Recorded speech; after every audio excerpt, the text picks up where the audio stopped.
नमस्कार, मैं हूं अखिलेश पांडे और आप देख रहे हैं सी न्यूज़ भारत। वक्त हो चुका है न्यूज़ बुलेटिन का। खबरों के इस बुलेटिन में हम चर्चा करेंगे बेगूसराय की खबर पे, जहां एक युवक को चोरी के आरोप के चलते भीड़ ने जमकर पीटा।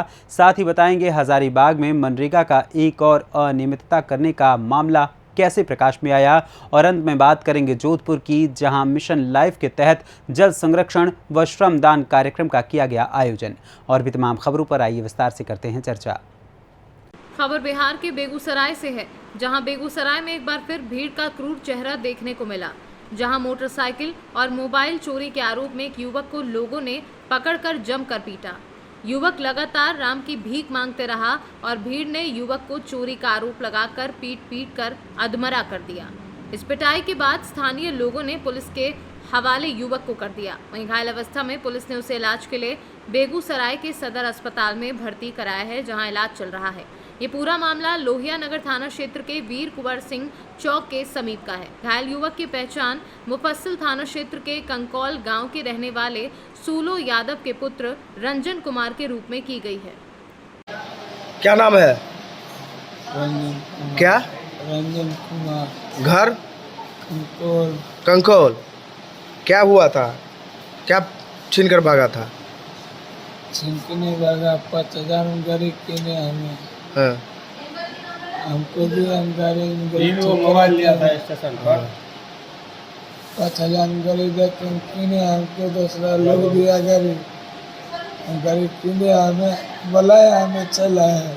तो मारा तुमको? हाँ, कौन मारा? अभी सब लोग। क्या बजे? 7 बजे का। रात में? क्या नाम हुआ तुम्हारा? रंजन कुमार। पिता का नाम? सुलो यादव। सुलो यादव। किया तब तक टाइगर मोबाइल का भी पब्लिक फोन किया था। यानी कि मोबाइल चोरी के आरोप में 3 गो मोबाइल इसके जिम्मा से निकला था ना। और मोबाइल चोरी की है कर ली। और बाद ही मोटरसाइकिल लेकर भागने के चक्कर में था, तब पब्लिक मारा। मोटरसाइकिल लेकर भागने के चक्कर में पब्लिक पकड़ लिया, पब्लिक मारा पीट किया। मेरा नाम हुआ राम कृपाल सिंह, होमगार्ड हवलदार है, हेड कांस्टेबल है लोहिया नगर वकील में। बेगूसराय से सी न्यूज़ संवाददाता मोहम्मद मुमताज की रिपोर्ट। खबर बिहार के बेगूसराय से है, जहां महागठबंधन में मुख्यमंत्री के कई दावेदार मेंढक की तरह एक दूसरे की टांग खींचने में लगे हुए हैं। आपको बता दें कि महागठबंधन की एकता में हो रहे बिखराव को लेकर राजनीतिक बहसबाजी शुरू हो गई है। इतना ही नहीं, अब लोग महागठबंधन के भविष्य को लेकर अपना अपना मत खुलकर देने लगे हैं। वहीं इसी बीच बिहार की राजनीति उस वक्त गर्मा गई जब जीतन राम मांझी के बेटे और हम पार्टी के अध्यक्ष ने बिहार में मंत्री के पद से इस्तीफा दे दिया, जिसके बाद महागठबंधन विपक्ष के निशाने पर आ गई। देश के दिग्गज भाजपा नेता ने भविष्यवाणी की है कि आने वाले 2 से 3 महीनों में महागठबंधन पूरी तरीके से बिखर जाएगा, क्योंकि महागठबंधन में शामिल दलों को ये लगने लगा है कि 2024 और 25 में उनका भविष्य अंधकार में है। इतना ही नहीं, राकेश सिन्हा ने महागठबंधन पर निशाना साधते हुए कहा कि इस महागठबंधन में दर्जनों ऐसे नेता हैं जो मुख्यमंत्री की रेस में हैं, जो मेंढक की तरह एक दूसरे की टांग खींच रहे हैं। उन्होंने कहा कि एक तरफ लालू प्रसाद जहां तेजस्वी को आगे बढ़ाना रखना चाहता है, तो वहीं नीतीश कुमार उसे पीछे रखना चाहते हैं। वहीं मांझी जी उसमें अपना हस्तक्षेप चाहते हैं।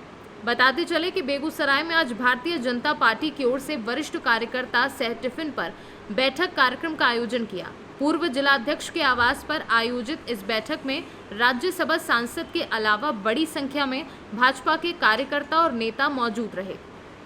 इस मौके पर राकेश सिन्हा ने जहां भाजपा के 9 वर्ष पूरे होने पर उनकी उपलब्धियों से अवगत कराया, वहीं विपक्षियों पर भी जमकर हमला बोला। इस मौके पर राकेश सिन्हा ने क्या कुछ कहा, आइए आपको सुनाते हैं।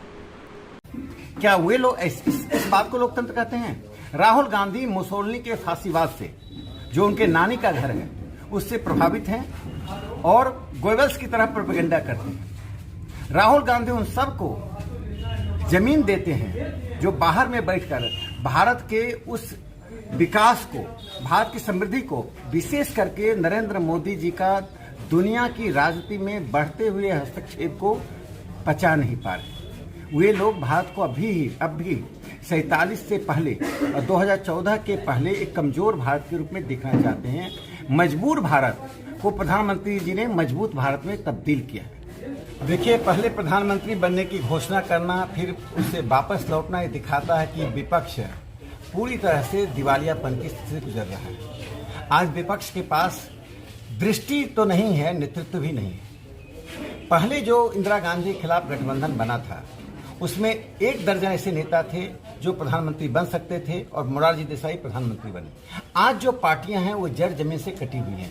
वह सिर्फ जातिवाद का विस्मरण करके, सांप्रदायिकता का विस्मरण करके सत्ता में आना चाहती है। प्रधानमंत्री नरेंद्र मोदी जी ने विकास का रास्ता दिखाया कि लोकतंत्र में एक ही चीज विमर्श का केंद्र होना चाहिए, विकास।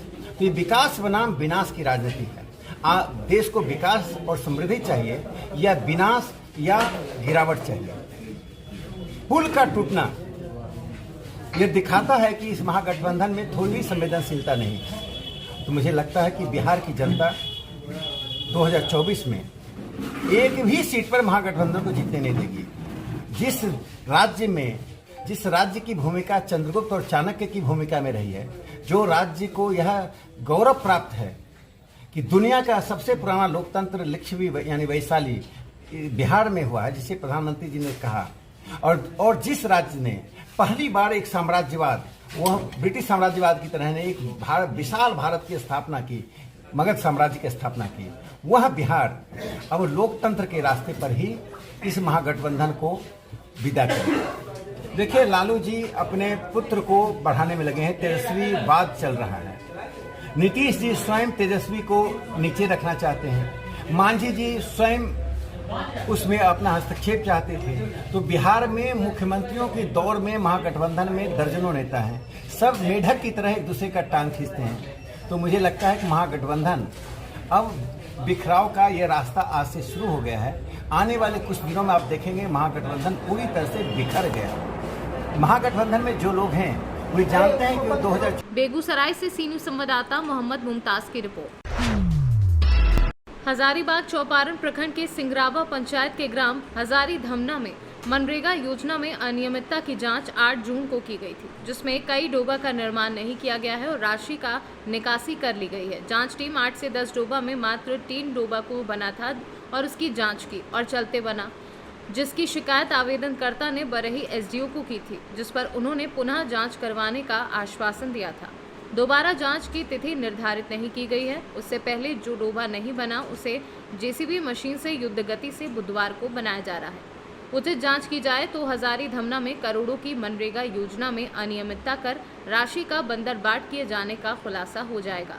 इसका जीता जागता उदाहरण दिसंबर 2021 में मनरेगा योजना की जांच की गई थी, जिसमें कई मेड़बंदी नहीं कर राशि की निकासी की गई थी, जिसका रिगभरी बीपीओ जेई पंचायत सेवक प्रभारी मुखिया एवं रोजगार सेवक से 90,600 रुपये किया गया था। हजारी धमना सहित प्रखंड में कई पंचायत गांव हैं जहां कागजों पर मनरेगा योजना उतार दिया गया है और राशि का बंदर बाट कर लिया गया है। अगर जांच हुई तो कई लोग उजागर होंगे। हजारीबाग से सी न्यूज़ संवाददाता मुकेश सिंह की रिपोर्ट। युवा कार्यक्रम एवं खेल मंत्रालय भारत सरकार के नेहरू युवा केंद्र संगठन जोधपुर के चलाए जा रहे मिशन लाइफ के तहत पारंपरिक जलाशयों का नवीनीकरण तथा श्रमदान कार्यक्रम के तहत ग्राम पंचायत जाटी भांडू के गुंदियाल नाडी तालाब पर जलाशयों का नवीनीकरण एवं उनकी साफ सफाई कर श्रमदान कार्यक्रम का आयोजन किया गया।